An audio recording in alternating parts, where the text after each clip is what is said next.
Nintendo Switch games are going out of print. It's time to panic. Collectors, get on the grind. Go to your GameStops. Buy them up. For real, though, let's go ahead and talk about what's going on. So, the Nintendo Switch, it's coming into its 7th year.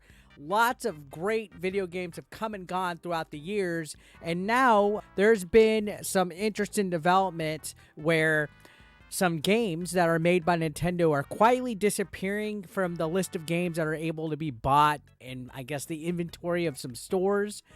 Yeah, this is led to believe eventually when a console gets older, there's less and less more of actual physical copies for that console generation, and people are thinking the worst usually. They're thinking, oh my god, does this mean I have to go out and buy all these Nintendo Switch games and because they're going to get really rare and expensive in price and I better do it? Well, we saw that with the Wii U. A lot of the later Wii U titles actually got really high in price. Devil's Third, I'm looking at you. Hello Kitty Cruisers, I'm also looking at you. Well, no. There is a speculation going on that Nintendo is actually going to make some affordable Nintendo Switch games. So games like Splatoon 2, which are going out of print. Paper Mario, The Origami King, which are going out of print.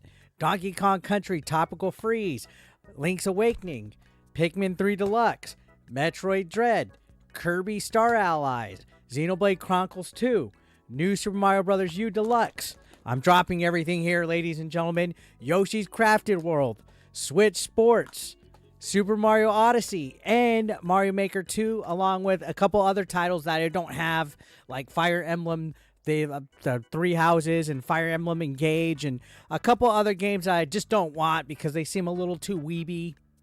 Yeah, I said it, weeby. These games are all going out of print, but again, don't worry. The rumor is that Nintendo is bringing back a greatest hits line of video games, most notably known as Nintendo Selects. You've seen these in the past with like the Wii, and I think even the Wii U might have had them. I know 3DS did, and they're usually lower price. These are like their best sellers that have sold the best on the console, the best of the best of the best, sir.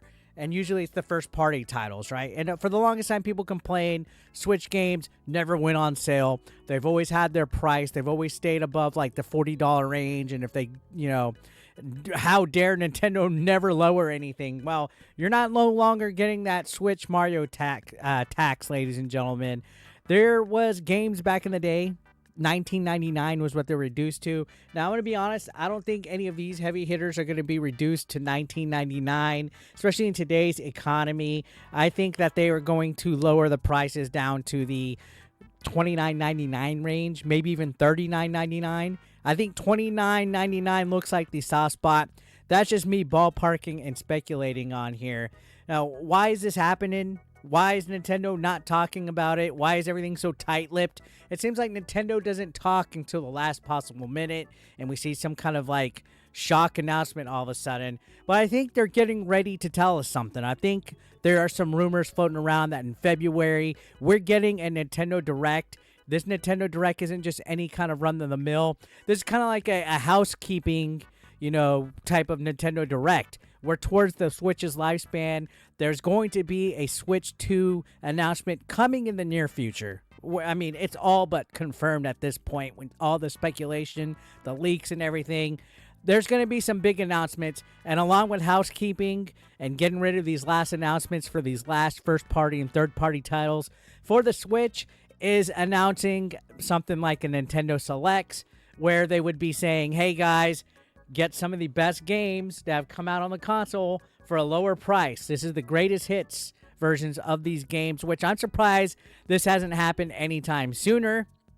But I think this is a way of getting some last-minute sales before we get a brand new console. Think about how many people are going to flock over to the Switch 2, even though the Switch is great, has a great library of games. I mean, again, like I said, look at some of these. Super Mario Odyssey, we got Paper Mario, Donkey Kong, Link's Awakening Remake. We got tons, and this is just the ones from the list.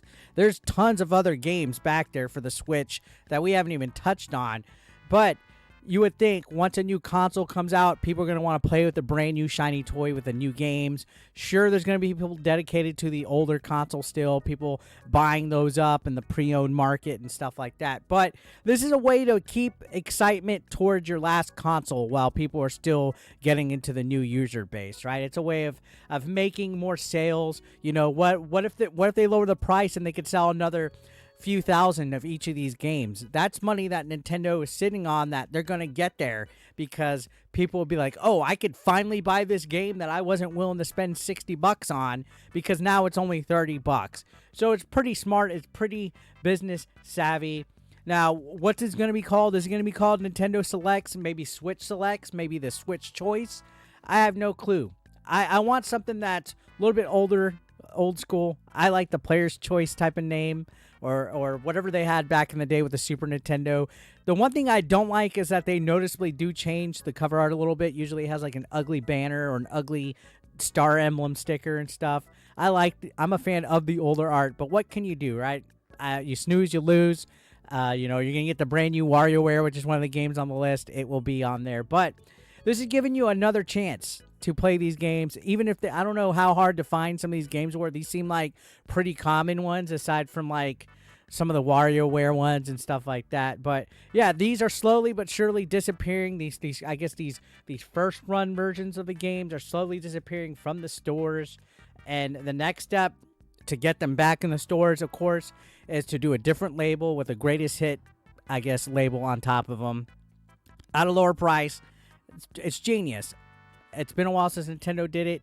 And yeah, I think what matters is that it's going to sell like hotcakes. It's going to bring some attention to the Switch again because there is still people buying. I mean, you look at the sales for the Switch console the last couple Christmases, there's still a good amount of people buying them. We're in this weird limbo between the Switch and the Switch 2 right now, this weird limbo that people are waiting. They want this official announcement.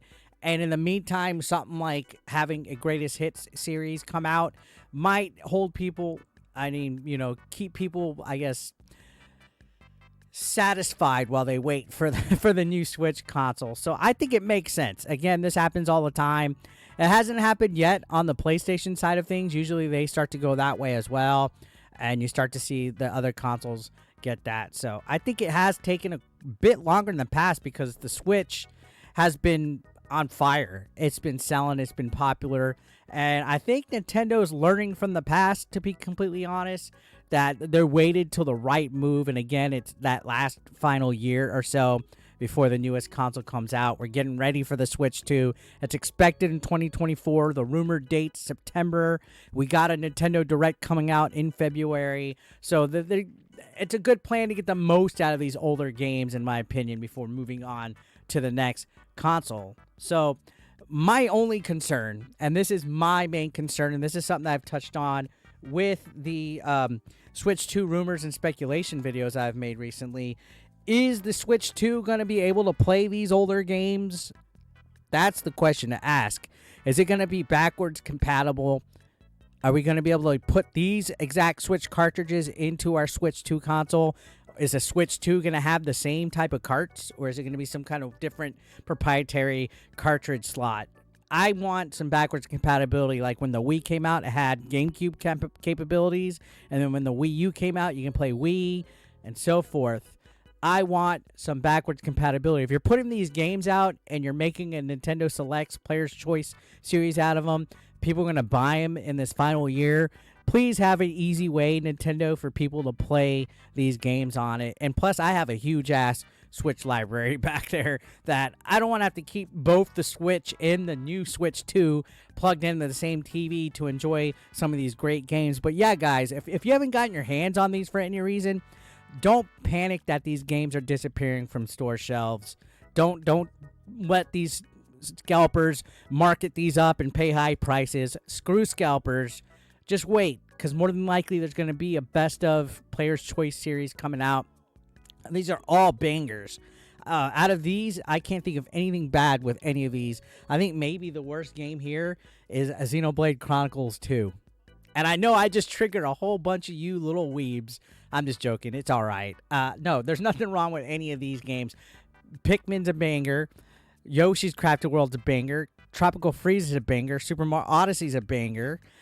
Enjoy it. Get these games now, and it's exciting that Nintendo is possibly working something in the background with making these games cheaper. So what do you guys think? Let me know your thoughts, your speculation. Comment down below. Share this video to somebody, guys. Share it out to a friend, a family member, your Sancha. Share it. If you all share it to one person, that's one more pair of eyeballs that get to see it. Leave a like. Help me out. Let's get this in the algorithm, guys. It takes all the 8-Beat Nation to grow. I appreciate y'all. Thank you so much for watching. Take care.